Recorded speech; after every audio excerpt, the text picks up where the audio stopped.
के senior journalist Islamabad में join किया मेहताब हैदर। मेहताब, बहुत शुक्रिया आपका, आपने ज्वाइन किया। मेहताब भाई, ये जो IMF के हवाले से एक बात चल रही है कि उन्होंने कहा है कि जी आप NFC अवार्ड का जो हिस्सा है वफाक का वो बढ़ाएं हैं, तो इस हवाले से क्या इतलात हैं आपके पास? जी बिस्मिल्लाहिर्रहमानिर्रहीम, थैंक यू वेरी मच। देखिए, बुनियादी तौर पर ये IMF और वर्ल्ड बैंक दोनों ये कुछ अरसे से ये बात कर रहे हैं, वो उसको नाम देते हैं फिस्कल फेडरलिज्म का, कि जो फिस्कल के इश्यूज हैं वफाक के और सूबों के दरमियान, उनकी रिवीजन की जरूरत है। अब अच्छा, इससे आगे नहीं जाते। अब चूंकि इसके पूरा पर्सपेक्टिव समझने की जरूरत है, तो बुनियादी तौर पर चूंकि आपको पता है कि NFC एक कॉन्स्टिट्यूशनल फोरम है और आपने 18th अमेंडमेंट में ये लिख के दिया हुआ है कि सूबों का शेयर कम नहीं किया जा सकता। अच्छा, अब ये प्रॉब्लम ये है कि जो अब इस्लामाबाद में जो डिबेट है वो ये है कि फेडरल गवर्नमेंट जो है वो अपने अखराजात पूरे नहीं कर पा रही, तो जरूरत है कि इसको रिवाइज किया जाए। अब बुनियादी तौर पे प्रॉब्लम ये है कि अगर आप ये देखें कि जिस टाइम NFC अवार्ड फाइनल हुआ था 2010 में, तो उसके अंदर ये लिखा गया था कि जो टैक्स टू GDP रेशियो है उसको 10 से बढ़ा के 15% तक लाया जाएगा, और वो 5 साल के लिए आपको पता है कि NFC का वो टाइम होता है। उसके बाद NFC हुआ नहीं है। आज हम 2024 में बैठे हुए हैं, आज भी टैक्स टू GDP रेशियो वो 10% था उस टाइम, अब कम होकर 8.5 पे चला गया है, 8.5 से 9% के दरमियान में खड़ा है। तो बुनियादी तौर पे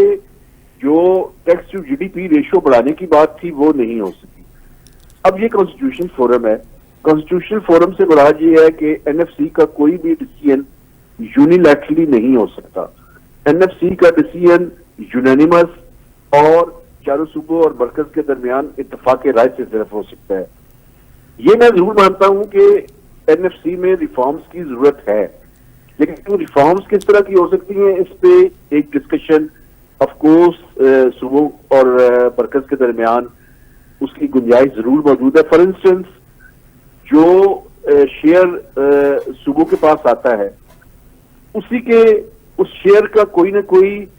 सूबों को भी जनरेट जो है वो करने की जरूरत है। हालांकि अभी मैं मानता हूं कि GST और सर्विसेज में सूबों ने काफी इंप्रूवमेंट की है, खासकर सिंध और पंजाब में, लेकिन अभी भी चूंकि 3 मेजर टैक्सेस जो है वो सूबों की डोमेन के अंदर है, जिसमें GST और सर्विसेज है, एग्रीकल्चर इनकम है और प्रॉपर्टी के ऊपर टैक्स है। तो ये 3 मेजर टैक्सेस चूंकि सूबों की डोमेन के अंदर है, और अगर GDP के अंदर उनकी देखें कंट्रीब्यूशन, तो वो तकरीबन 1% ऑफ GDP है चारों सूबों की मिलाकर।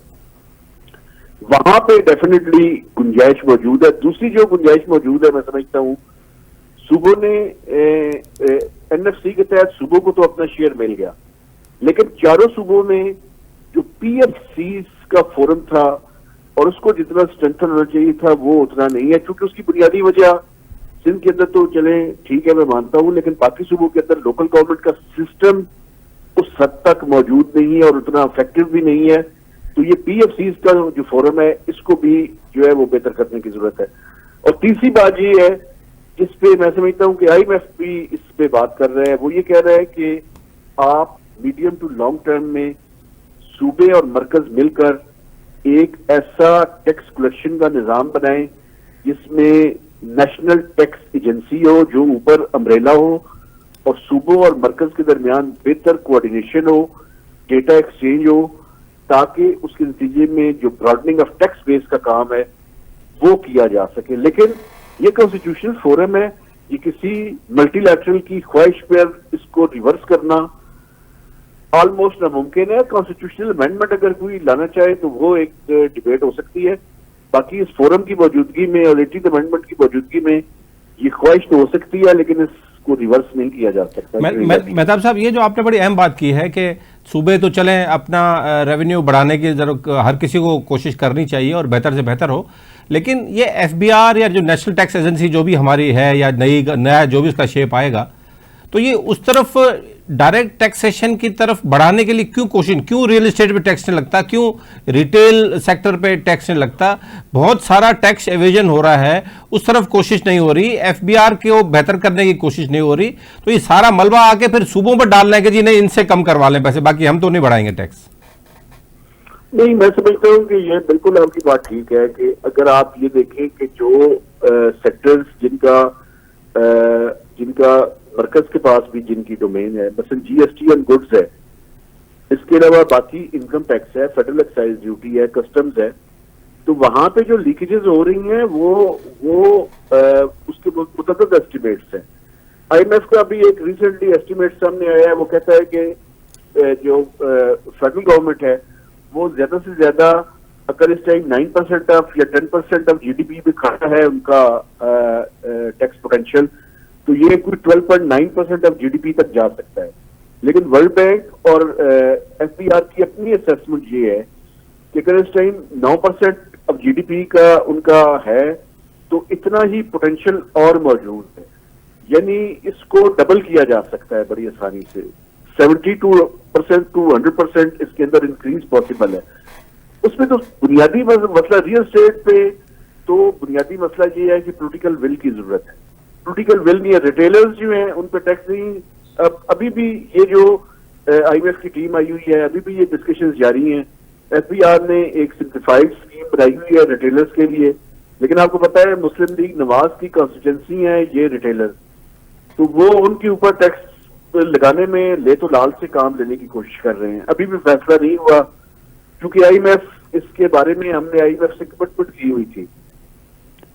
ये केयर टेकर्स के अरसे के दौरान। अब पॉलिटिकल रीजंस हैं, मुझे तो और कोई वजह समझ नहीं आती। और तीसरी जो बात है वो ये है कि एफबीआर की कैपेसिटी भी बढ़ाने की जरूरत है और इसके साथ साथ सूबों के साथ इनके कोऑर्डिनेशन को ज्यादा इफेक्टिव करने की जरूरत है,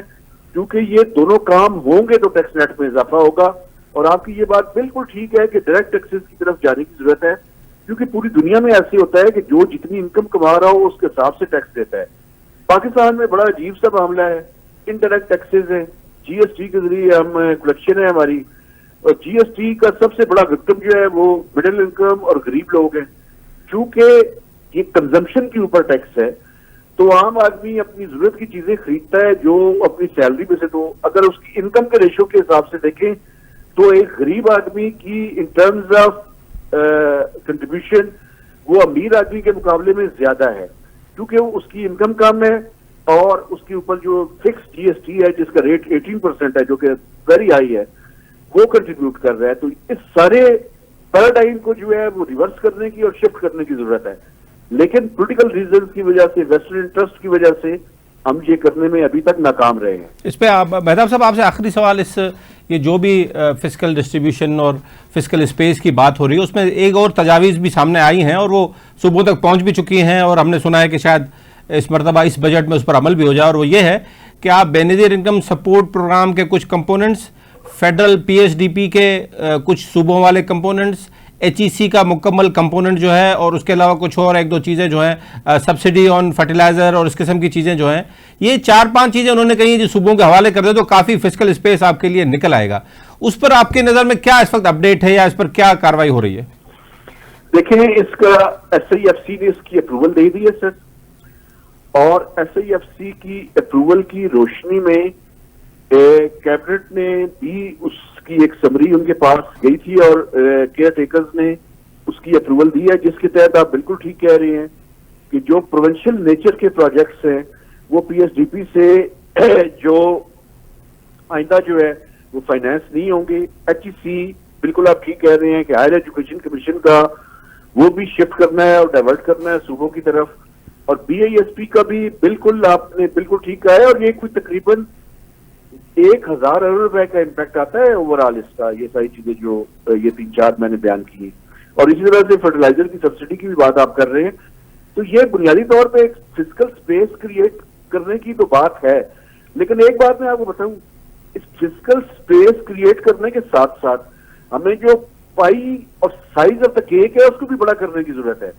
यानी एक तरफ तो आप एक्सपेंडिचर्स को शिफ्ट कर रहे हैं जो कि ठीक है अगर सूबों के साथ कंसेंसस आपका, चूंकि एसआईएफसी में सूबों ने इस पे और खासकर सिंध ने इस पे अपना मौकफ दिया था कि वो उन्होंने रेजिस्ट किया था, लेकिन SIFC ने और कैबिनेट ने इसकी अप्रूवल दी है। लेकिन ये सारी चीजें तो काउंसिल ऑफ कॉमन इंटरेस्ट में डिस्कस हो सकती हैं। बुनियादी बात यह है कि एक एक्सपेंडिचर साइड पर रैशनलाइज करने की जरूरत है, दूसरा रेवेन्यू साइड पे भी अगर बेटर कोऑर्डिनेशन हो सूबों के साथ तो टैक्सेस भी बढ़ाए जा सकते हैं विदाउट बर्डनिंग और रेजिंग द टैक्स रेट्स। अगर ये कोऑर्डिनेशन को बेहतर कर लिया जाए तो बर्डनिंग ऑफ टैक्स बेस भी इससे आसान होगी। बहुत शुक्रिया मेहताब हैदर, आपने हमें प्रोविंशियल और फेडरल जो कॉन्स्टिट्यूशन होने जा रही है अरेंजमेंट्स की, उस पर हमने बात की है। मेहताब हैदर नाज़रीन सीनियर जर्नलिस्ट मौजूद हुआ।